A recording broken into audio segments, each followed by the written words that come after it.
Good morning, everyone. First of all, happy International Women's Day.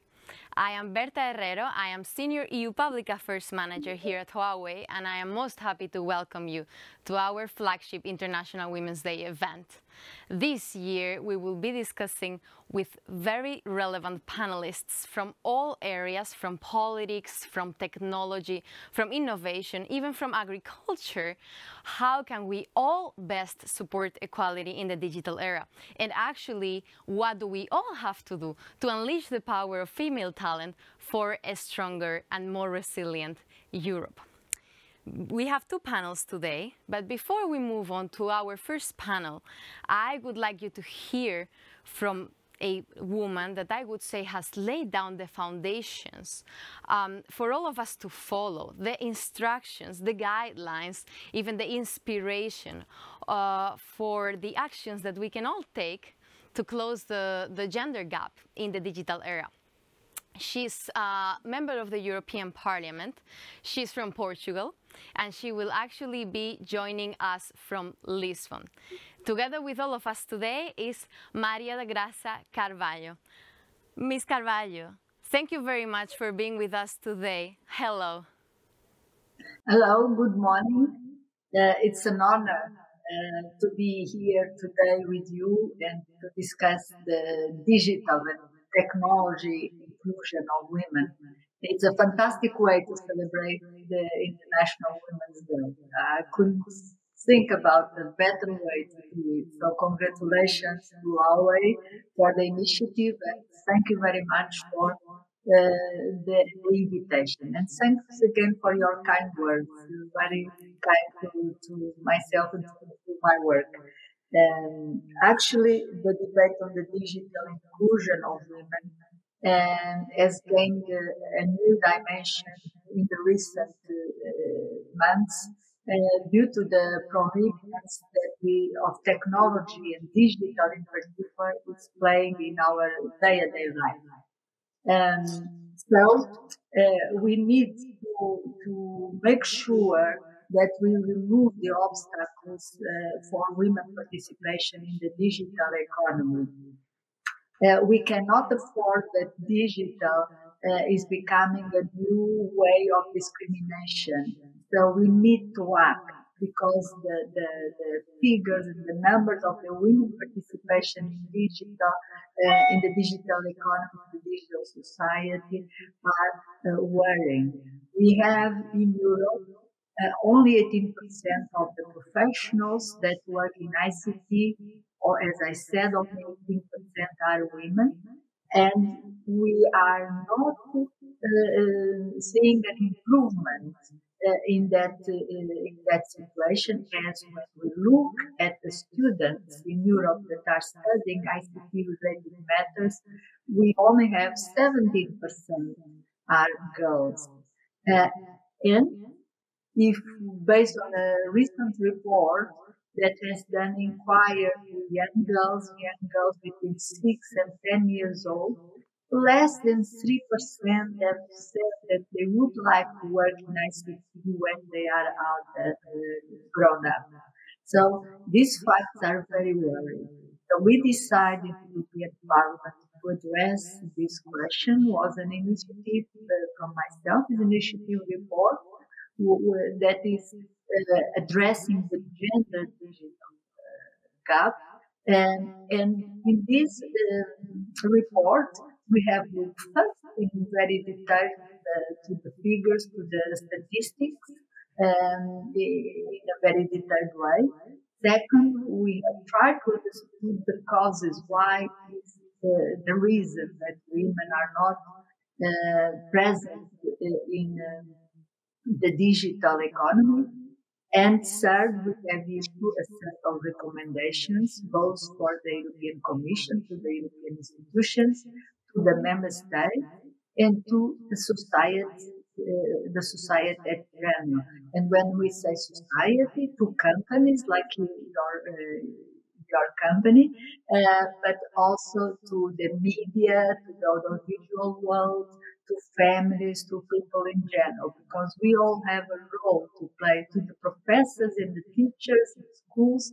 So we all have a very important role to play to attract more women to the digital society.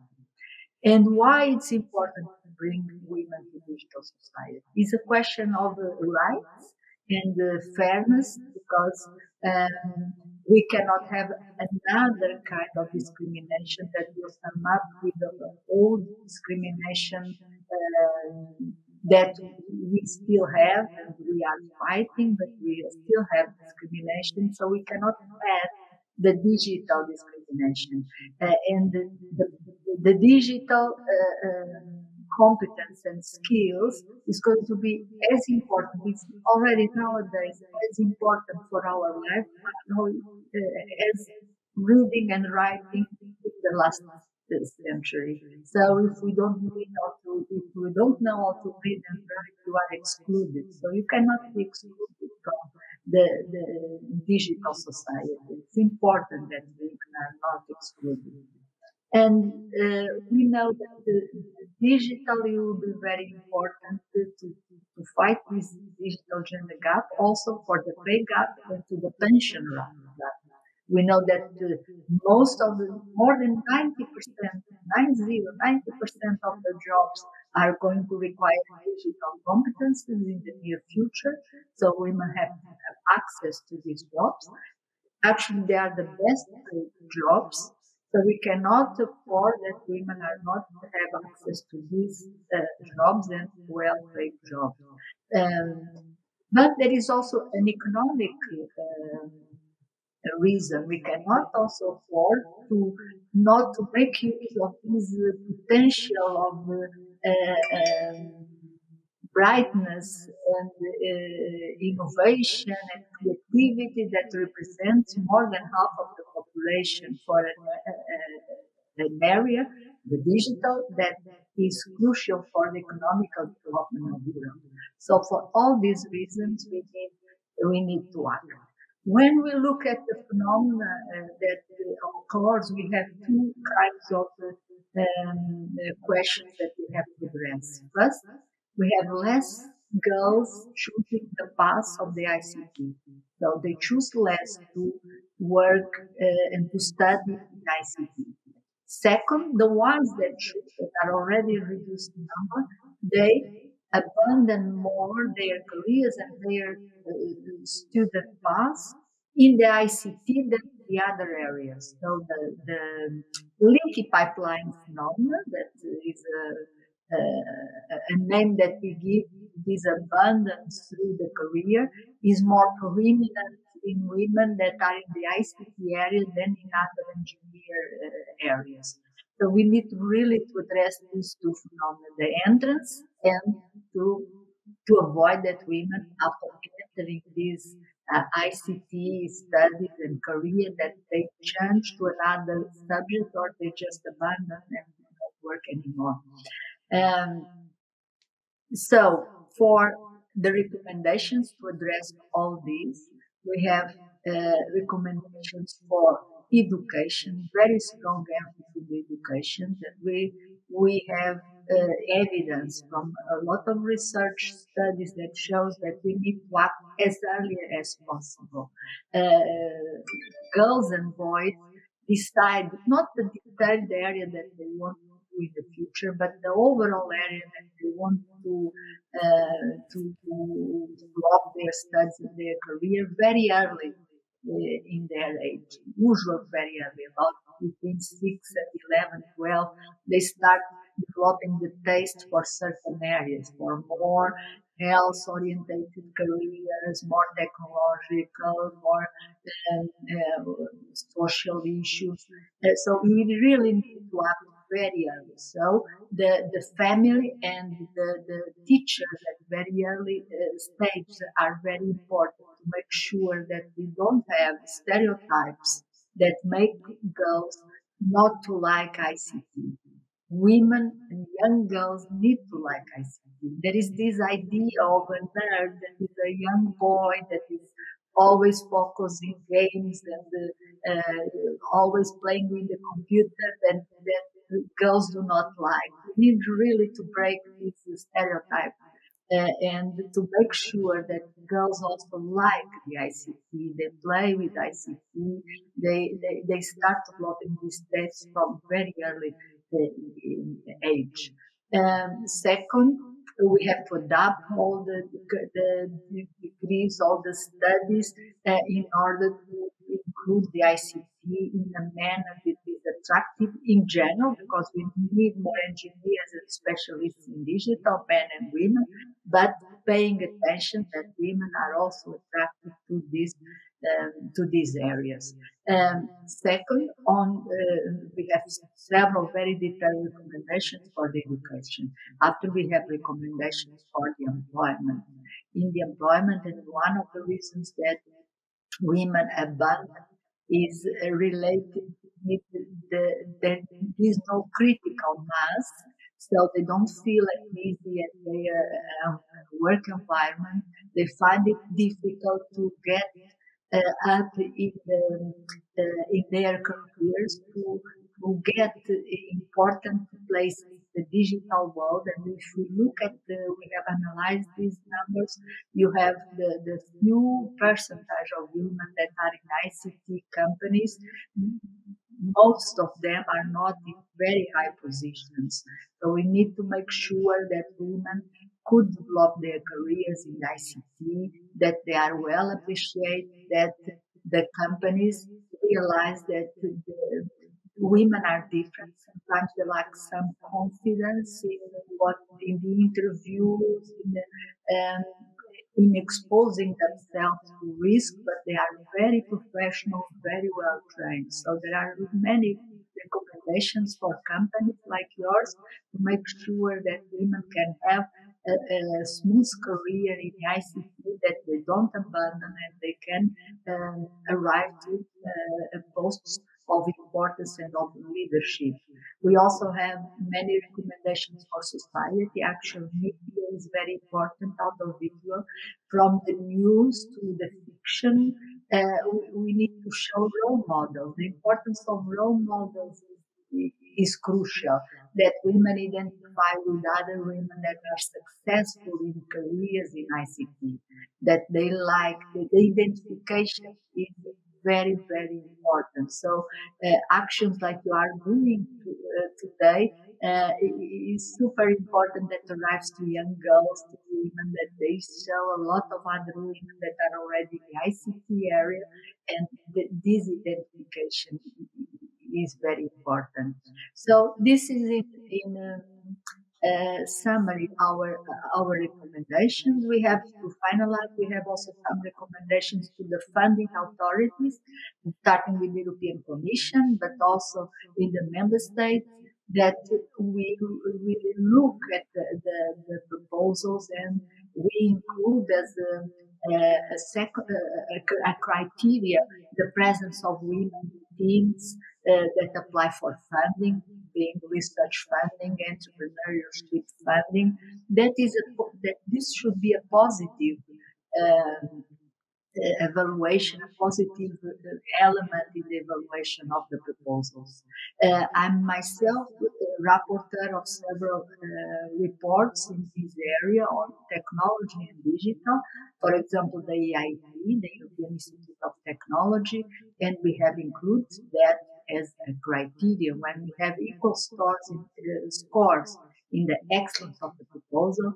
We should consider the presence of women and the leadership of women in the teams as a factor to decide which proposal is going to be funded. I'm also finalizing today, actually, the high performance computing joint undertaking, and there it's even a more male dominant environment than in the rest of the digital. And we really press for more women to be present in this very high tech area of high performance computing. And we are also pushing for more women in the proposals as a positive criteria. So From my side, in the European Parliament, you can count on me to make sure that we will have more women in high technology and the digital, and I count with the support of all of you. Thank you very much. Miss Carvalho, thank you very much indeed. Muito obrigada for Obrigada. obrigadíssima for laying down these foundations, for setting the tone for the conversation that we're gonna have today. I think you have touched upon during your speech in many important areas. Actually, you mentioned, for example, the need for women to be able to have the opportunities, right, to access positions with good salaries. Because of course, if we are building the society of the future and we want this society to be egalitarian, well, everyone should have access to these positions, right? At the same time, you were mentioning as well the importance of role models. And actually, well, I will explain more about this later throughout the conference. But first of all, you yourself are a role model. And actually, I am thankful, yeah, you see, to have you today with us.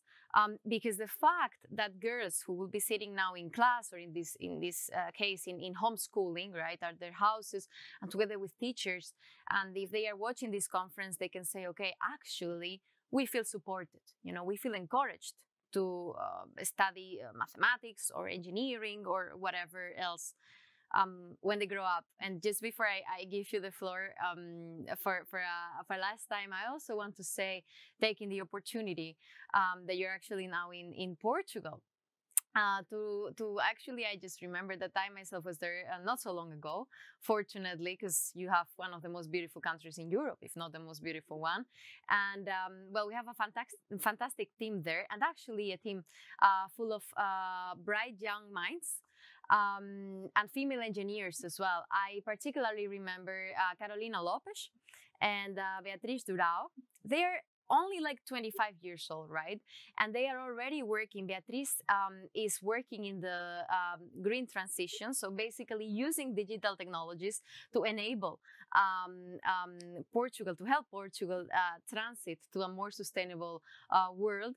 And Carolina herself, she's a wireless engineer. And they were telling me, they were sharing with me the experience of them working in the field with also our engineers on the ground who have been supporting communications in Portugal for over 15 years now. And it's great to hear from them. Actually, I encourage, if we have actually now schools in Portugal and beyond watching our conference, that they just simply Google Carolina Lopes, Huawei, and for instance, they will hear her testimony. And this will probably encourage a lot of people to study STEM, and hopefully a lot of girls as well. But just to wrap up, sorry for this, but well, I think it's good that we give actually the opportunity for teachers and for students to know where the resources are, where they can find them, to get the inspiration, of course. But Ms. Carvalho, before your current mandate in the European Parliament, where, as we said before, you are the leading voice in closing the gender gap, in showing the way, in paving the way for institutions and also for companies like mine, for instance, to take steps in order to close a gender gap in the digital world. Before that, you were actually an advisor as well to former Commissioner for Innovation, Mr. Carlos Moedas. And even before that, you were a minister in Portugal, well, twice a minister, I should say, right? So I was hoping that you could share with us your experience as well here, because when we look at Portugal, we see that Portugal does not only hold the rotating presidency of the Council of the EU at the moment, but is also, let's say, a leader and an example in many ways when we are talking about gender equality and Europe, and actually in social issues in general. Although, of course, there's still a lot of things to learn for all of us. So I was wondering if you could share with us what can we all learn from Portugal in this sense, and actually what can we all do better to progress to a more equal and inclusive Europe in the near future. Thank you very much, and thank you for the opportunity that we can speak a little bit about our own country, Portugal. And actually, We have a very good example of the effort that Portugal has done throughout the years to bring more women to STEM, to science, technology, engineering, and mathematics. And we have indicators that show us that in the research and in areas on bio, mathematics, physics, most of the engineers, we have we are first in Europe in these indicators of the presence of women in these areas, and even number one in the world. We never did in this area. We don't have a policy of quotas. It was not necessary. Uh, don't take me wrong. I'm not against quotas. I think that when necessary as a transition period is a fast process to achieve to the objectives. But in this case, as we have started very early before my time as minister, and I continue and intensify these policies, we have a strategy to make sure that we attract young people in general to STEM, and in particular young girls. We have mainly two policy areas that we have started in the 80s with the previous minister before me, that unfortunately is not with us anymore, Mr. Marian Gago, that has started with the policy of science museums all over the country to incentivize lively museums. That is called Ciência Viva, to attract young youth, boys and girls, to science, and also a program of attracting the children to science, so Ciência Viva in schools. And that has been quite effective and efficient. We kept this program until today. So it's several decades of work to attract and to show to young children the importance of science. A second policy that we have started in the 80s and we still kept it is scholarships. We have a strong emphasis on scholarship, PhDs and postdoc scholarships for, in general, for young students, good students that finish university, and in the beginning were very much addressed to go to outside Portugal. Now they stay in Portugal because we have a very good research centers and universities where they can do their PhDs. And in these scholarships, we gave always a high number of scholarships also to women. So we have a community of researchers, a strong community of researchers all over in all the fields of women and men that have transformed the countries. Probably we have started from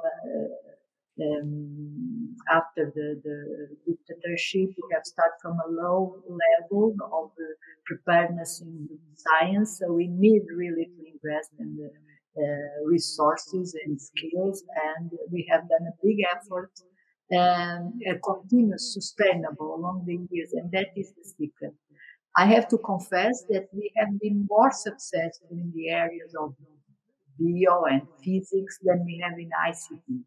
We still are lagging behind on ICT, so I issued the recommendations for my own country that an extra effort needs to be done in ICT. So we have been quite successful in everything related with health. We have the majority women in medical profession, in research in the areas of bio, but we have not been so successful in ICT. Actually, we have been very successful in attracting women, but also we have not been so successful in keeping the career. So we don't have the same percentage of women in high posts.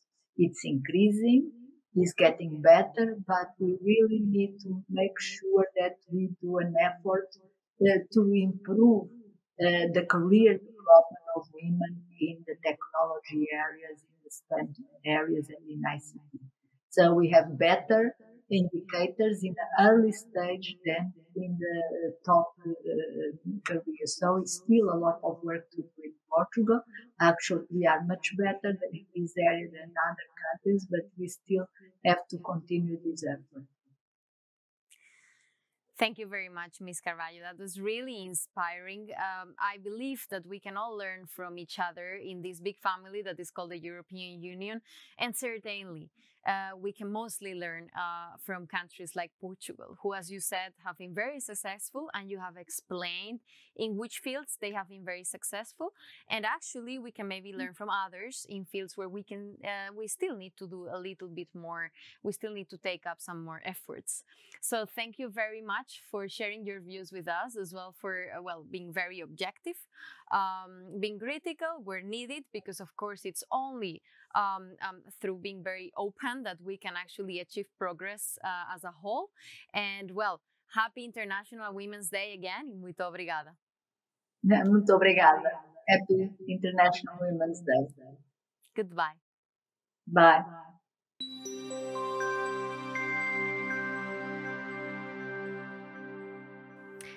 Right, so after a very inspiring keynote address by Ms. Carvalho, we are going to now move on to our first panel. Joining me today to discuss women's participation in Europe's recovery and why it matters are actually three very inspiring guests as well. Let me introduce them very briefly, actually, because I think and I trust that they will be in a better position to tell more about what they do. First of all, we have here MEP, member of the European Parliament, Iván García del Blanco. Iván, gracias. Thank you for being with us today. Thank you to you for the invitation. It's a pleasure. Iván is a leading MEP in the digital field, but I'm sure that he will be able to say more about this. Then we also have Agnieszka Stasiakowska. I'm hoping that my Polish is improving. It's little by little. Perfect. Agnieszka, you're a senior business acceleration manager at the European Commission's Executive Agency for SMEs. Thank you also for being with us today. Thank you. Specifically for the European Innovation Council. Great. This is my field, yeah. All right, so it's good to know as well. It's good to know because it's even, you see, it happens a lot when the European Union has so many agencies and institutions that it's also very good to know where everyone is, right? So thank you for that. And last but not least with us is also Branwen Miles. Branwen, you're a policy advisor at Copa Cogeca, which is actually the farming organization. We could say a leading farming organization in Europe. Is that correct? Yeah, we represent EU farmers and agri-cooperatives at EU level. Thank you. That's fantastic. That's fantastic. Okay, thanks a lot. So after that very, very brief introduction, and I must say as well that the biographies of all our speakers are fully detailed in our website, huawei.eu, if you want to consult them and to actually probably get in touch with them later, if you're inspired about what they say, right? And if you like what they do, then you just go there and you will find all the information. So, Iván, let's start with you, I would say, because, you know, we have been hosting these kind of conferences to discuss matters related to women in the digital era for a long time now. And I started, I must say, by inviting just women to the panels because we were actually thinking, okay, so this hasn't been a feature in the past. So actually, it's good to now give women the space and the possibility to actually, make their voices heard, right? So we try to do that as much as possible. But at the same time, also the thing is that, change only happens if the whole society is involved in it, right? So men are a key part of the whole fight for equality, I would say. So as I said, thank you for being with us. And the first question is actually very easy, but at the same time, I know it's not easy at all to answer it. So it's probably very detailed what you have for us. In short, how can men best support this fight, the fight for equality in the digital era? Okay, as you said, it's not easy to answer because it entails a whole answer to improve our societies totally. But I think that it's a question of attitude. I think men have to become feminist as well, because feminism is not a question only of gender, of even a question of justice, that it is, but a question of efficiency as well, from the economic perspective. If we take the principal figures, the main figures related to technologies, to the teams formed by different people from Europe, related and in regard of technology, science, etc., we can check that women are out, and even worse than this, we are going backwards from a few years ago. We are taking worse figures than before. So we can afford this as a society, and I think it's as I said, it's not only a question of justice; it's a question of necessity, because we are losing every day a lot of power, a lot of possibilities that teams or groups of research investment made by women as well could give us more profitable figures than the current situation. So I think, just trying to wrap up everything, I think the question is, men have to be feminist as well. That's the question, I think. Muchas gracias, Ivan. Men have to be feminist. I think this is a key message that we will bring onwards after this conference. And like you were saying, sometimes I feel that we preach to the convinced. But so to those who are not convinced, it's more about, listen, this is good for the economy. Absolutely. Right? Even good for the economy, and more so to the economy of the digital era, which is the era that is coming to be with us actually for a long time, right? All right. So thank you so much for sharing your views. Now we are going to continue actually from men's feminism. Actually, now we go to innovation. Agnieszka, we were talking before the start of this panel, and well, you were explaining me how innovation actually fits into the whole, let's say, scientific process. And it is true, we were discussing this, that there are still barriers for, let's say, women who wish to make a difference in innovation, in R&D, and so on and so forth. So my question to you today, as well, I know it's not simple, it's not easy at all to answer in a detailed manner. What can we all do to actually bring down these barriers? No, you're totally right. The barriers are there. There are the gaps. We talk about both. It's sufficient to look at the number of startups led by women. So it's only 16% of the startups that are led by women, and only 13%, in fact, in terms of VC capital. No, so you know it's what 87 that goes to the men-led companies. So there is a gap, and I think when we speak in terms of the barriers. I think there is the main one is still this perception that is there in the society about a woman being less flexible, having more restrictions regarding their time, because they often take the responsibilities in terms of family, kids, etc. No, and I think this is where the role of men is so important, because we need to share it, and we need to show to the women that this is possible to share it, to share the taking the leadership positions, and at the same time sharing the responsibilities in a family. So I think it's very important to show the role models for the whole society.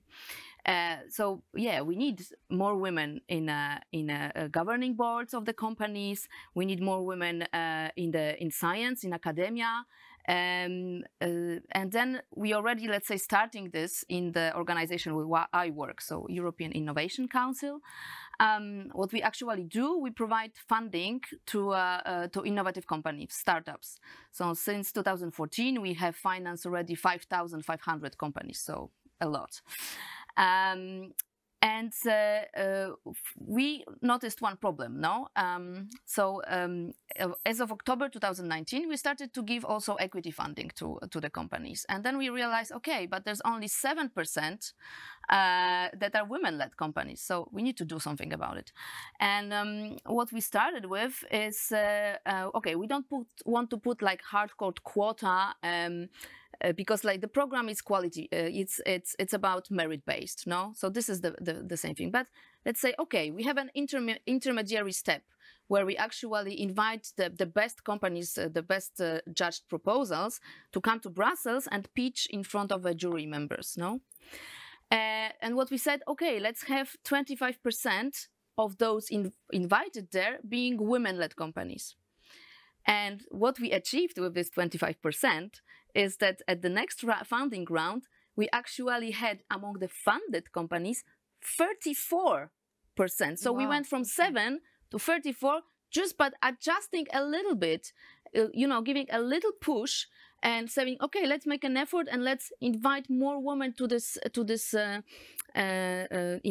jury panels, no, where they need to pitch, because at the end, you know, the difference between the best companies is very little because it's a very competitive program.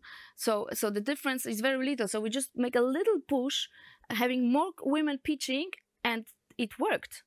It actually worked. And not a lot of people, to be honest, even inside were believing in it. Huh? There was a lot of resistance and saying, oh, will you be really able to find the 25%? Yes, it was possible. And they are excellent. And look what we achieved, no? So this is in terms of, let's say, quotas. This is what we can do, and it doesn't need to be like hardcore quotas. So little things, and but also investing in skills enhancement, in leadership enhancement, in showing those model roles to women, sharing personal stories. And this is something that we actually launched today. So Commissioner Gabriel announced a new women leadership program within the European Innovation Council. We actually announced the call for mentors. Everyone can become a mentor. You would be a great mentor, I think, Ivan. You would be a great mentor as well. Brown will be a great mentor. Exactly. Miss Carvalho will be a great mentor, actually. So, voila, call for mentors. Please come check on the website of the European Innovation Council. So we are waiting for you, and we want actually to help women in becoming great leaders. Thank you. You can count on me. Thank you, Agnieszka. You can count. You can count on Ivan. You can count on us as well. And actually, I take two things. Two main things from your response. Let's say, first of all, that sometimes a little push makes all the difference, right? It doesn't have to be. You don't have to think, okay, huge strategies. No. Do something. Do something little, even if it's little. Just do it, and you will be helping already, right? To make a difference. And the second is role models. As we were saying before with Ms. Carvalho, in Huawei, we're doing a lot there, because the thing is, we have a lot of wonderful engineers, right? Female engineers, cybersecurity experts. Well, later on, our cybersecurity director, Sophie Batas, will be with us here. AI experts. The thing is that we need to show them. We need to show them to the world so that actually girls can be in schools and they can be, oh, I want to become like her. I want to become like Sophie Batas and be a leader in cybersecurity. Or I want to become like Angeliki Tetopoulou and be a leader in AI. You don't know her, but she's my colleague leading AI here at our Brussels office and so on and so forth. So you see, there are a million ways to make this happen. But so, Branwen, actually, we were saying that you actually come from Copa Cogeca and you represent the farmers in Europe. So I was wondering, you see, I was remembering at the beginning of the pandemic, when we were in lockdown and so on, everyone all of a sudden started to appreciate a lot. I don't say that we didn't appreciate it beforehand, but for sure, during the lockdown, everyone started to appreciate the value of food, of having food on the table. Our farmers, the farmers in Europe, became heroes in that sense. Farmers were already heroes, if you're asking me. I come from a rural area, but they became heroes in the eyes of society as a whole. Many farmers in our continent are women, of course. just like in the rest of the world. So I wonder, you know, when the society was increasingly becoming to the moving on to the digital sphere, we were all connecting, right, teleworking, homeschooling, and so on and so forth. What was the role that our female farmers were playing? How were they helping us actually to cope with the pandemic? I think it's fair to say that women farmers are one of the backbones of our rural areas. They have this multifunctional role. You know, they in addition to perhaps also owning their own farm, they may be working on their family farms, or even like working off farm also. And then they combine this also quite often. Some of them are also mothers, they're homemakers, and especially now during COVID, they've become, you know, like educators and teachers for their children.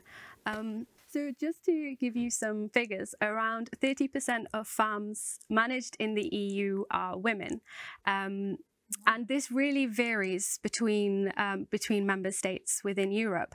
You know, in Latvia and Lithuania, this is quite up to the 30%, a bit higher as well. But when you look at Germany and Netherlands, this is very below the EU average, and it also really doesn't reflect the contribution that women are making within agriculture, within the agriculture sector, the agri-food sector, and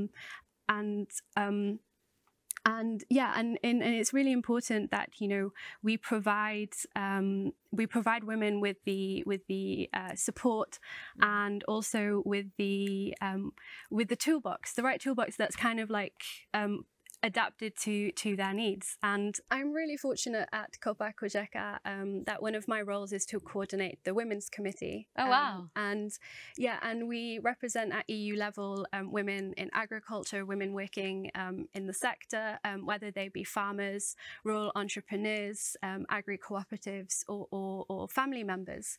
And we really want to, you know, we aim to highlight the challenges that often women face in agriculture, like due to their specificities,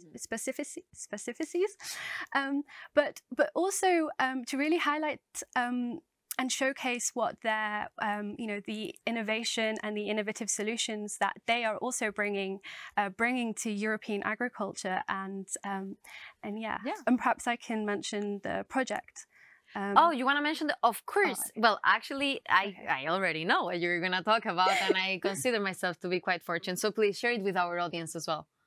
So biannually we host a Women Farmers Innovation Award, and this year on Wednesday we will have the ceremony with the 5 finalists, and we will announce the winner. And what this initiative does is really to showcase the amazing and the inspiring contribution that women are doing across Europe and across European agriculture. And what we hope is that, you know, this, you know, gives a platform to show everyone what these aspiring women are doing, to inspire more women to take part, and to do something similar. And yeah. All right. So we will all be watching on Wednesday, right? That's the thing. Yeah. So thank you very much, Bronwyn, for sharing with us, not with you, with us, of course. So now we need to move quite quickly, I would say, to the second round of questions, because we literally need to wrap up soon. So Agnieszka, if I may just ask you to keep your answers as brief as possible. These days, we're talking a lot about digital sovereignty, about strategic autonomy, and so on and so forth. Very important concepts, right? Because Europe, if it wants to remain, and we want to remain as Europeans, competitive in the digital era, we need to, well, let's say, strengthen our R&D capabilities. This is for sure. What I wonder is, how do we incorporate women into the process? How do we make sure that our R&D capabilities that are going to be stepped up in the future include women as key actors? Mm-hmm. You're very right. This is including women in research and innovation is really a question, in fact, for me, of competitivity. So voila, again, I will quote some figures because I'm very much a data person myself. So a recent study from the European Investment Bank showing that women-led companies actually in a long term, on average, achieve greater performance than the men-led companies, Wow. and also 15% more revenues. And even more importantly, they also involved much more in areas with high impact in terms of environment, in terms of social impact. So you know, it's all good for us, for the economy, for the society, that we have more women involved in startups, in innovation. But I also think that in terms of a crisis now, it also showed a lot how important is female leadership.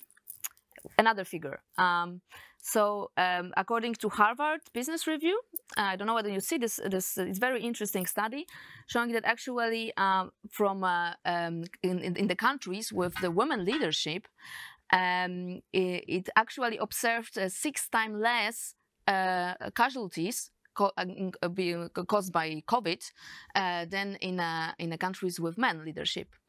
And I think it shows a trend and in how this, you know, female leadership can be a leadership for good. And also I think that females showed a lot of new characteristics in the leadership, like truth, decisiveness, kindness, that this bring fruits, no? And totally. Thank you so much for sharing with us. These numbers are all very bold. They tell you everything you need to know. So it's good also to have those. Thank you, Agnieszka. Branwen, just very, very quickly, because before we were going through the awards and so on and so forth. So just in a nutshell, right? In a couple of sentences. Now we're talking a lot about digital. We're indeed, for example, ourselves doing a lot of work in rural connectivity. But so we wonder, why is women's role in rural areas so important? So the European Commission has included the digitalization of agriculture within the digital agenda.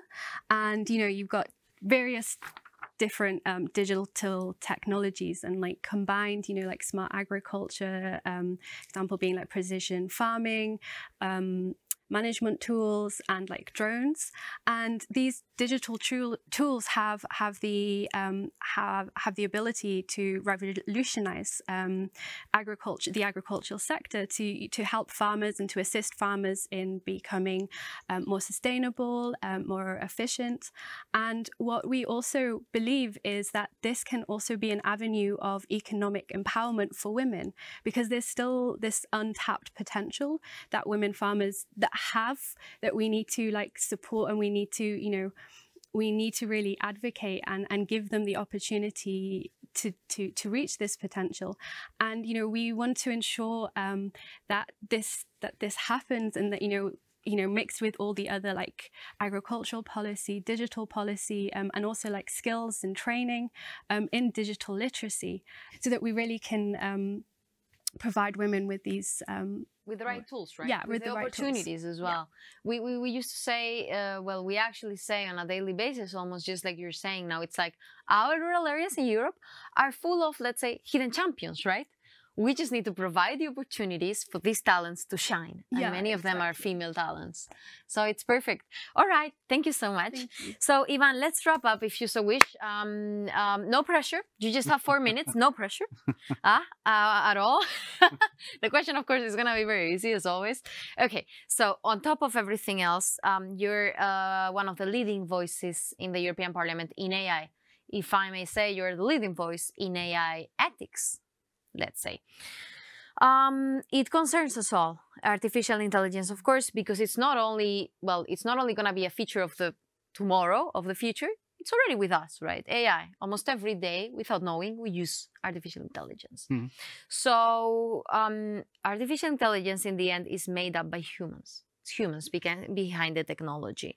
In the process of making this technology, companies like mine, we are trying to ensure that biases are not present at all, and that actually any bias that could be there is totally scrubbed from the process, so that the digital world and artificial intelligence itself can become as inclusive as possible. But now you tell me, because you are the AI ethics rapporteur, so how do we actually achieve this? What can we all do? You sum it very well. The problem and the profit, even the profit with this kind of technologies, is the might potential that it entails. So if we have some kind of bias inside the algorithm, we can have the risk to improve a lot the initial problem. So we have to make sure that we look after trying to avoid this kind of bias from the beginning and throughout the process itself, because these technologies have a feature that is the possibility of improving themselves. That is absolutely different from any other technology in the past. So we have to take care about this throughout the complete the whole process of deployment, of use, and we have to look after of these kind of things that are quite important for us. It's not only about fundamental rights. It's about our fundamental principles as a political project that is a European Union. Gender equality is one of them. As we mentioned before, is not only a question of justice, that is, and it's the main important thing, but it's a question of our competitiveness. I saw, yes, by the way, telling about figures, I saw a figure from last year or even the other year, but so current in this regard, about the investment in tech companies, about 94 or 95% of the investment in tech companies was in tech companies made by only men. That is unaffordable. That is it's an unexplainable figure, but unaffordable from a social perspective. And we have to make sure that in things like, as I said, artificial intelligence, with this capacity to change everything, that is changing our daily life, as you said, without being so aware of this. But this is the case. We have to make sure that this kind of bias doesn't get worse by the time, but improve every day. That is our intention. European Parliament approved a regulatory framework proposal just to work with the European Commission in advance, just telling things like this, and we are looking forward. We are looking forward the proposal from the Commission. That, by the way, this very morning I knew that it's going to be more or less on April. So we have this proposal just in the next days, no? Okay, that's very good to know, actually, because then we can look forward. Indeed it is. But as you say, Ivan, thank you so much for that, because it's about continuous improvement, right? Making women part of the process and making sure that every step we take from now on is going to make artificial intelligence as inclusive as possible. It is. Right. So thank you so very much for your words and for the work that you do in the European Parliament. Thank you to you, you're so kind. Gracias. Gracias. Thank you so much, Agnieszka. Thank you, Branwen. It has been an immense pleasure to have you with us today. And now, if you will excuse me, I will just close this panel. And in order to allow you some time to leave the studio, I might just come here. Well, this is a cheating sheet that is going to stay here with me for the second panel. But I'm seeing here something that our audience cannot see at the moment. But I'm seeing our communications director, Philip Hurd. Phil, you were not expecting this. Sorry for that. What, is it okay? That's fine. Yeah. I'm not going to get fired later, right? No. All right, great. Not today. Then, not today. Tomorrow possibly, but not today. Okay, great. So we can actually, I wanted to ask you, because, just like we had MEP Ivan Garcia Blanco in our panel before, what people don't know sometimes is that behind these equality initiatives that we are carrying out, for example, at Huawei's EU office, there are men. There are men like yourself who are actually a driving force behind it. So tell me, I will ask you just the same question that I asked to Ivan. How can men best support equality?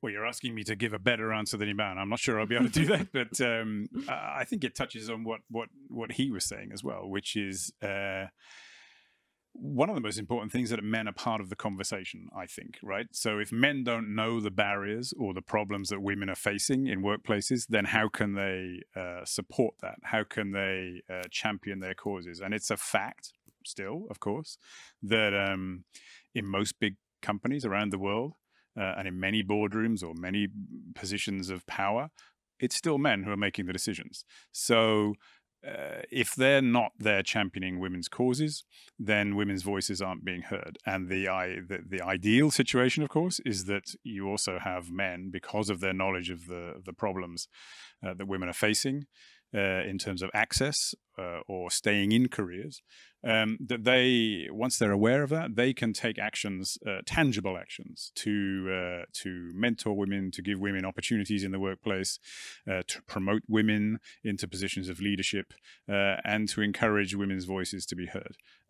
It's a supporting role, I see it in many ways, and it may be such simple things as making the workplace a more inclusive area, a less threatening area, or simple things like making the work-life balance better in a company. Because again, it's a simple fact that the burden of childcare and balancing career and home generally falls more on women still than it does on men. So how can you make a workplace a place where women, like one of your earlier guests was saying, not only can have access to jobs, but can actually stay in those jobs long enough to have a career and then develop a role of leadership. Right, absolutely, absolutely. And you encourage that on a daily basis. Me, so. You do, actually. I wouldn't say it if it wasn't true. But you encourage it to me and to all our other female colleagues, one of them being Sophie Batas, who is actually waiting to join the second panel. So if you allow me, I'll go take care of our second panel. Thank you so very much for your words today and for your support every day, Phil. Thank you.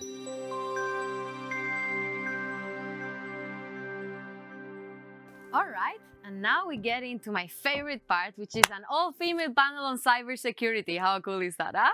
So let me just take, before I introduce you, let me just take my notes. And, well, the people who have been with us for a long time already, watching our conferences and so on and so forth, know that we actually always try to place a panel on cybersecurity, and actually with female speakers. Why do we do this? Well, precisely to help bring down the barriers, right? To disrupt, to break the stereotypes that say that women are not part of the cybersecurity sector, which is totally not true. And you three are actually a live example of that. So, well, I will just make a very short introduction, and then I think when you will have the chance to speak, you can introduce yourselves a bit more in depth. So with us today is Nina Hasratian. Nina, hello. Thank you for being with us. Thank you for having me. So you are a policy manager at the European Cybersecurity Association, EXO, and you're also an operational coordinator at the Women for Cyber Foundation. Yes, well, it's actually the European Cybersecurity Organization. It's EXO. Of course, because it has an O and not an A. Yes. There you go. My mistake. Okay. It's fine. Thank you so much for the clarification. Thank EXO. Good. So from EXO we go to, and I hope I get this correct otherwise, CyN. Correct? Yes! Cannot believe it. Okay, so Eva Tasheva, thank you so much for being with us today as well. You're the co-founder and cybersecurity management lead of CyN. And clearly an inspiration for all the girls and women watching us. And so is Sophie Batas as well. Sophie, you don't require much introduction. You are the Director for Cybersecurity and Data Privacy at Huawei EU. How are you today? I'm fine. Very happy to be with my friends today. Great. This discussion on cybersecurity. It's fantastic. Yeah, Sophie is talking this naturally because she actually spends her time, right, as our Director for Cybersecurity, having discussions on cybersecurity, right? Yes, exactly. On top of the work that you have to do. So that's that's your life, led so as to speak. So actually, Sophie, I was wanting to start with you this panel precisely because of this. You have a lengthy career in cybersecurity, over 15 years, sorry, not 50, 15 years for what I can understand. You have been here and there, you've been everywhere, and you have come across many different styles, organizations, and well, in the end, ways of enhancing equality and women leadership, right? So studies prove, and that's the reason why we do these panels, that one of the obstacles for, let's say, girls, who are the women of tomorrow, of course, to consider joining tech-related careers, cybersecurity-related careers, are actually the stereotypes, right? When we think about cybersecurity, sometimes it looks like some kind of obscure field where everyone is a hacker, right? That kind of thing, a hacker and a counter-hacker, or so on and so forth. So Sophie, actually, what can we all do to help, let's say, break these stereotypes, to also show women that cybersecurity is for them as well? Well, I think, the discussion we're going to have today with Nina and Eva is going to demonstrate that actually, well, the sector is not at all what we think it is. We already had a lot of events, talks about that. It's very multidisciplinary sector where basically everyone with any skill can contribute.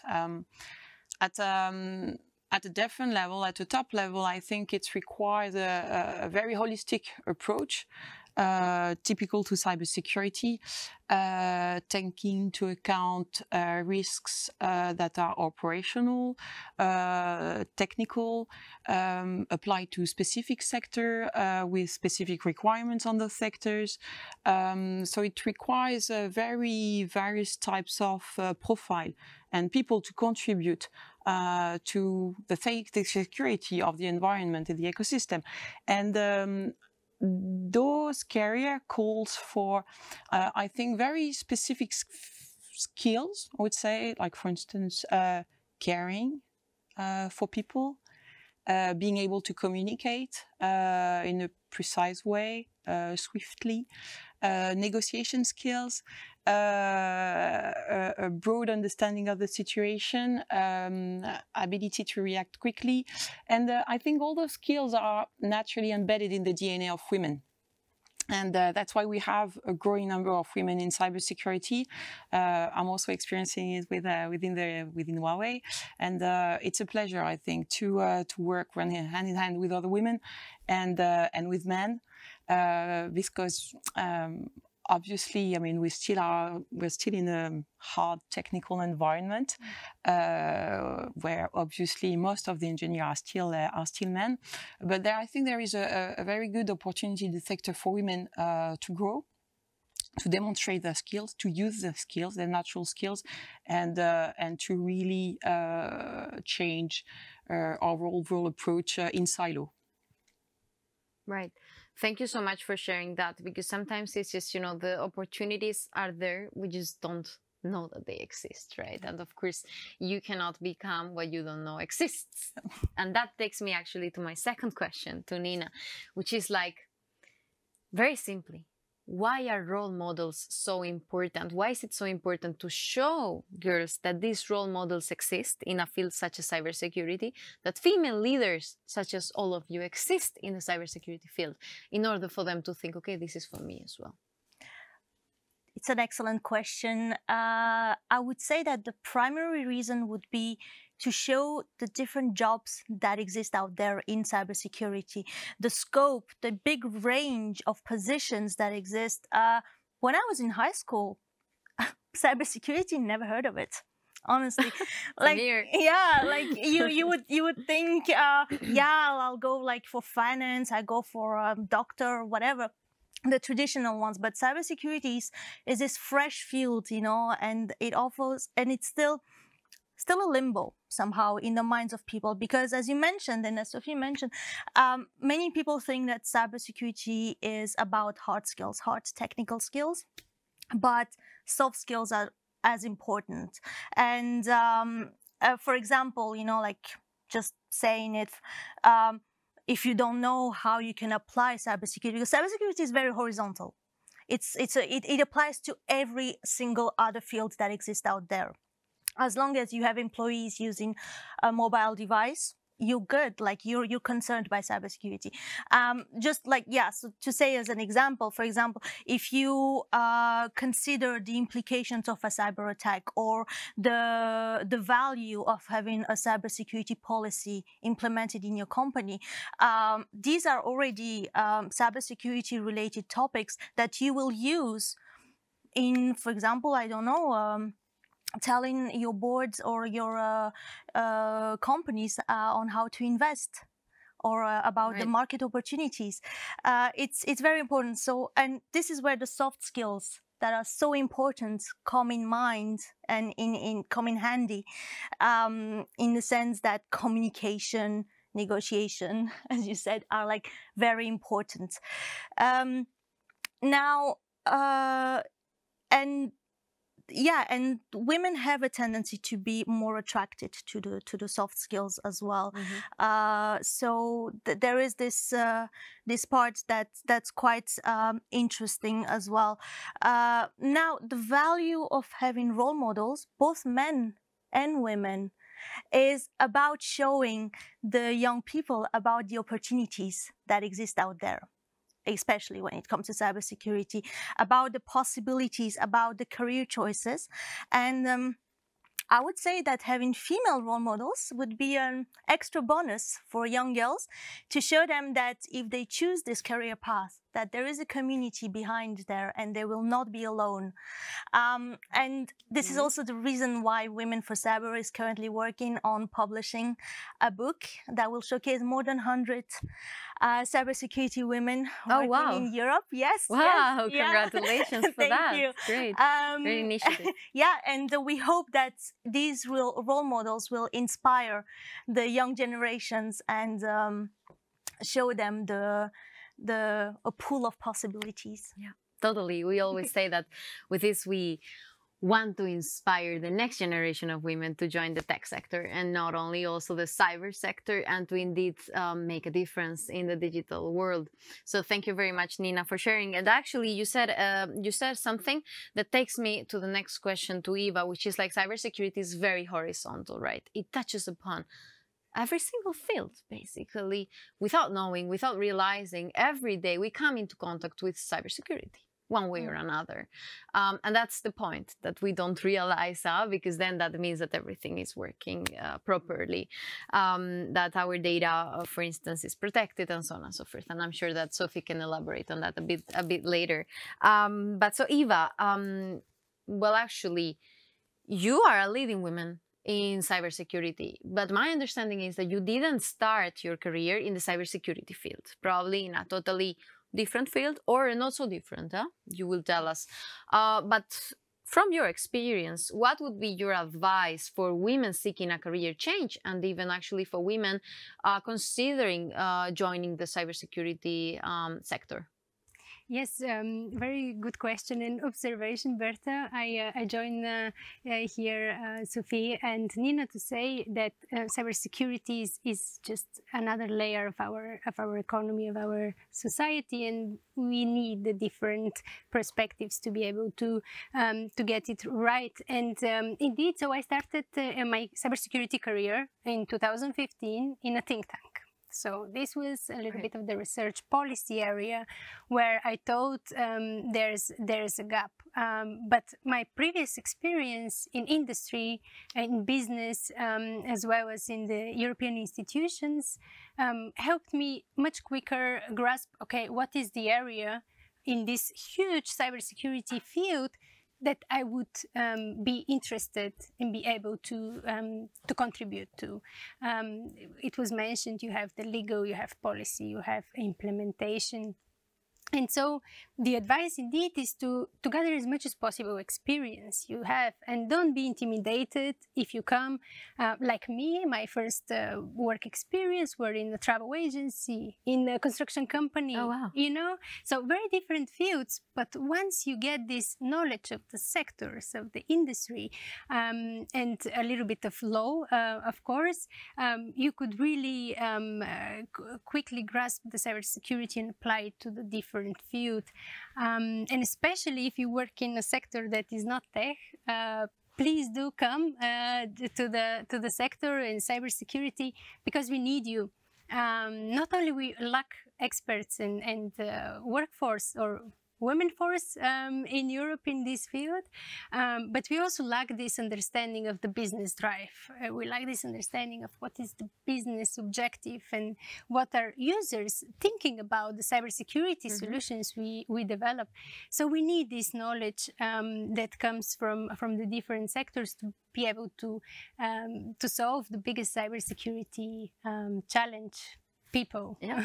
Ahead, which is totally not easy, not easy at all. No. But Eva, actually what you said is, I think, very remarkable, and I would really like our audience to well, keep this in mind and apply it on their personal lives, because you were saying you yourself started off in a travel agency. Yes. And now you're a leading woman in cybersecurity. Yeah? This means that your starting point doesn't define where you get to.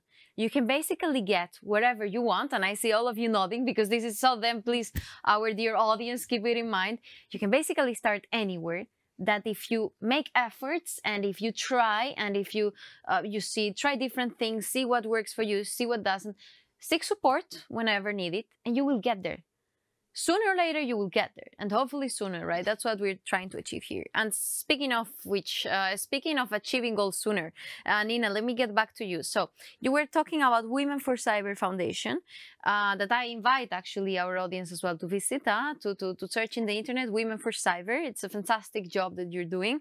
And I would like to actually get your views on, in every field, I always say, there is one country or a few countries in this case which are leading, which are showing us the way, when we want to look for maybe examples in equality. Sometimes we look to the Nordic countries or so on and so forth. You see, it depends on the field at all.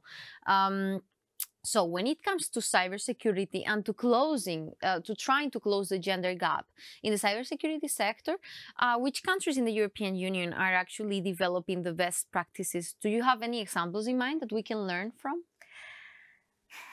Before giving the names of some countries, in my opinion, as I mentioned, cybersecurity is very horizontal. And this horizontality applies to countries as well. And right now, I would say it's not about a country being a leader, it's more about a part of the world being a leader. We, of course, are all aware about the biggest actors of cybersecurity in the world right now, and they are driving technology, driving digitalization, cybersecurity, leading us into the future. But these actors should also lead by example, by promoting gender inclusion. That's very important. Now, for the European Union, I'm going to base myself on European Commission's Women in Digital Scoreboard for 2020 that mentioned that there are 5 countries actually that are the leaders, like having an active workforce of women in the digital economy. These are Finland, Denmark, Sweden, Netherlands, and Luxembourg, all Nordic countries. I mean, there's no surprise there, but I wish I was surprised, like I wish that there was like in there, like another country, like it was like, oh, I was not expecting it, but it's just the way society works, I guess. But it's like you said, actually, you have the countries, and then on the other hand, you have, I mean, I understand that none of you is from these countries that you mentioned.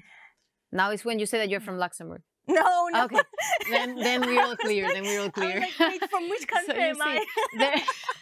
Yeah, well, it's a beauty about being from Europe, right? That you can be from so many different countries at the same time. That's the beauty of united in diversity. Yeah. But this is the key. It's like your talents come from so many different places at the same time. So it means that every country, if we try, can achieve this, right? What you're saying, can improve. It's about improving the mentalities, just to throw in some statistics, I think like these numbers are already like common knowledge right now. 11% of the cybersecurity workforce in the world are women, only 11%. And that number is even lower. It's only 7% when it comes to Europe. Very disappointing results here. Wait, are you telling me that in Europe we're doing worse than in other areas of the world? Kind of. Kind of. The numbers point to that, right? Yeah. So Like we actually need to step up a lot. I have to say. We need to, and that's exactly the reason why we created Women for Cyber. We started as an initiative, but then it like blew out of proportion, and we had to create a foundation. We had to, we had to create a foundation as a spin-off to EXO, to actually have concrete activities and actions that will follow behind and show concrete results, concrete deliverables. And we are very active. We got an enormous support from the community. It was like a major explosion. And right now we're in the process actually of implementing national chapters of Women for Cyber. Oh yeah, of course you are. Yeah. Please give us some examples there, because I have seen even women in the Western Balkans making such a difference in this framework, right? Oh my God, like Eastern Europe, these are like such huge technology hubs. It's like a bubbling ecosystem. Let's repeat this, okay? Eastern Europe is a technology hub.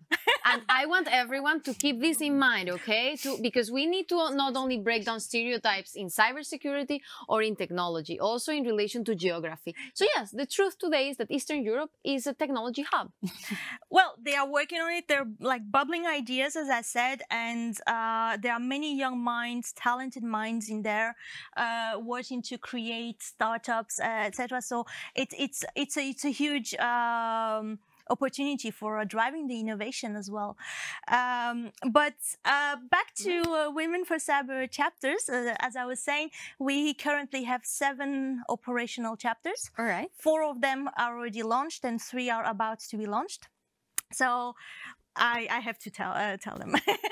So we have Women for Cyber Spain, North Macedonia, Albania, and Lithuania currently out there working. Yeah, fantastic. And we are expecting the very soon the launch of Women for Cyber Luxembourg, Women for Cyber Serbia, and Italy. Wow, that's absolutely fantastic. I love the combination all together. We're very happy about that, and we actually have about a dozen other chapters on the different stages of discussions and preparation behind the scenes.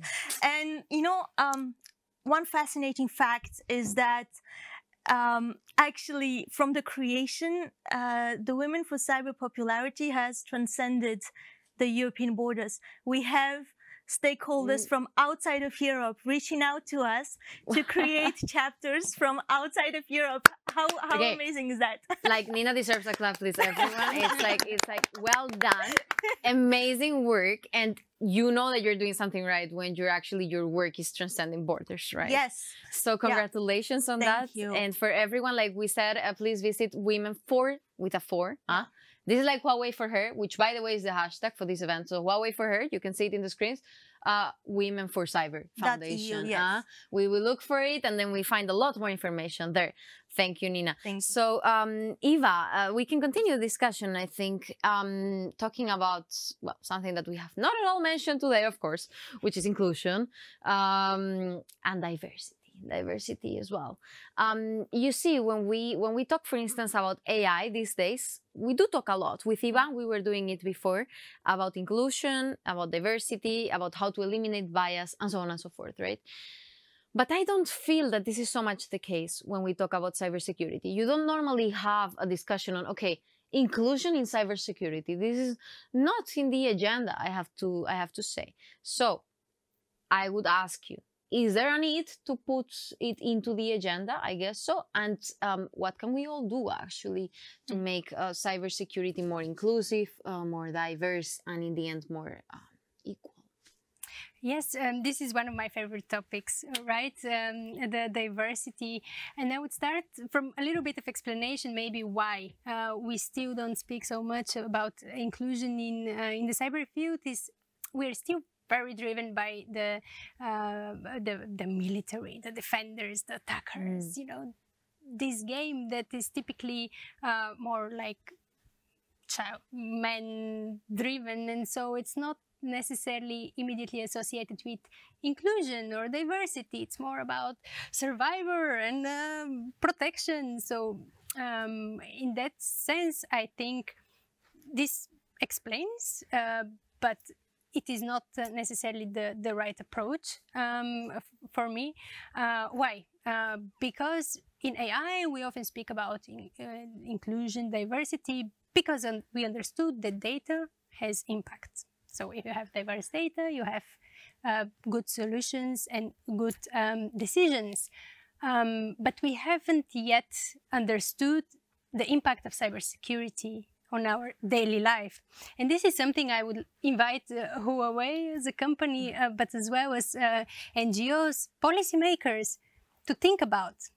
Because how you are protected, to what extent, and with what measures, would very much change our society. And so if we want the society to be inclusive, we also have to have diversity in the design of these solutions, to take into consideration the interests, the shortcomings and issues of the different groups there are. And totally. Yeah, you see, I was writing it down. It's absolutely what you're saying. It's like, it's our responsibility, I think, to make sure that in the process of designing these technologies, these solutions, as many people as possible in that sense are part of this process, right? So that if the process, I think this is what you were saying, if the process is diverse, exactly, the end product will probably be diverse as well. Absolutely. Diverse, so and we can say. It would work for me as a woman, it would work for Sophia as a French woman, it would work for everyone eventually, Exactly. Whether it's language, whether it's interest or background that differentiates us. Make the process inclusive, and then your product will be equally inclusive. That's what we are striving for. Thank you so much, Eva. And now to close the panel, to wrap up again, Sophie's like it happened to Ivan before. No pressure. We only have 4 minutes, but no pressure at all. No, just kidding. You lead a team of men. You actually do. That's correct. You lead a team of men, and of course, your leadership style, I would say, in some ways, it's very similar to other leadership styles we have, even in our office and so on and so forth. But in some of the cases, it's also different. Of course, naturally, it is. Throughout your career as well in cyber and in other fields too, you probably have come across many leadership styles, many methods to enhance the growth of your employees and even to help them shine, right? Because sometimes we're just having so much talent around us that it's just laying there because we don't give that talent an opportunity or a boost or whatever. So you, as a female leader, what would be your advice to both female and especially male managers to make sure that their employees, both female and male, have the opportunity to grow and to shine in the digital era? I think the world has changed a lot, and our working environment has changed a lot just compared to 17 years ago or to... Okay, there was a time where Henry Ford developed this model of supply chain where everybody has specific tasks and very, very well planned. Today's world is no longer like that. I mean, right now we need to be flexible. We need to adapt, especially since the start of the COVID, it was 1 year ago. We have to swiftly adapt to the environment. We have to swiftly recover from crisis issues, departure of arrival of people, different context. We are in a world of large startups of 200,000 people sometimes. So the corporate style we knew in the past.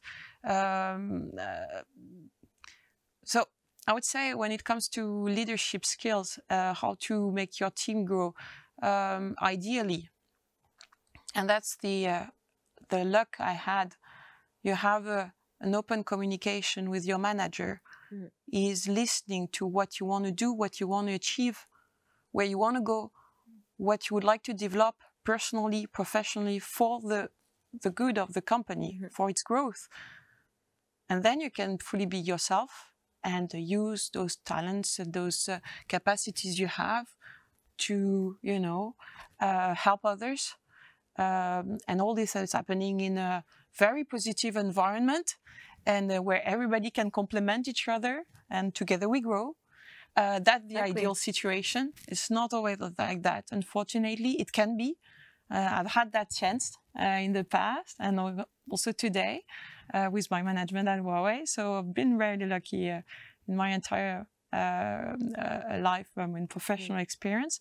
But I think when I listen to these numbers, 7%? Okay. Very sad. Yes, it's very sad. So I think the only choice we have to go to address this cultural barrier is positive discrimination. At that stage where we are in our evolution as a society, women have always worked, we've always contributed to the society. I don't know why at some point it changed, that we should stay at home and raise kids. Probably economically it made sense at some point again. It still makes sense maybe in part of the world, but actually we are part of the society. It's what Ivan was saying before. If you were seeing the panel, it's like the fact that we move towards equality is good for the economy. Yes, exactly. It's like having women as part of your workforce is good for the economy. Yeah, right. We need to break the silos. We need to break the cliché.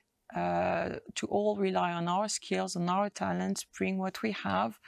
And whether it's a man or a woman, it doesn't really matter. I mean, at least for me, as long as you have what it takes to contribute to your company and your team, I think it's a positive. Totally. The outcome is positive. Yeah, you want to say something? Yes, just to add to exactly, I fully agree with you, Sophie.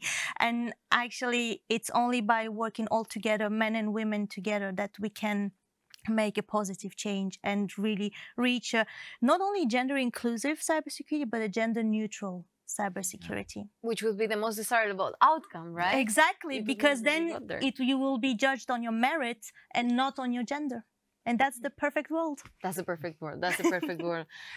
Indeed. Eva, you wanted to say something. Yes, I can contribute to this situation. I feel it, right? As a consultant in cybersecurity, I happen to be in a team of 15 men, the single woman, right? So you have to find your way. But then it strikes me when they ask me, Eva, because obviously I always promote women and send contacts to different networks of women in cyber when a recruitment moment comes. But Eva, why do you want to lose your star status, right? They think I'm a star because you're the only one, right? So of course you're the, And I'm like, no. That's not the point. That's not the point. You know, to be a real star and to shine bright, you need to have other stars around you. To resonate. We raise by lifting others. I think that's the thing. We raise by lifting others. And, well, change can only happen if society as a whole believes in it. So both men and women, we need to be part of this fight for equality, for inclusion, and for diversity in the cyber field and beyond. Thank you so very much for having been with us today. Happy International Women's Day for you three. I hope you celebrate later. We have made plans. We've made plans. As much as lockdown allows. Check out Women for Cyber social media. We're going to be all over it. Like we've planned so many things. Like really. Okay, so you just, so spend some time on social media today. You're going to find a lot of cool initiatives going on, as our panelists were discussing. And for everyone who has been watching, thank you so very much as well. We are proud of doing these conferences. We are happy to invest our resources in fostering the debate in the cybersecurity and technological fields with respect to equality, to diversity, and to inclusion.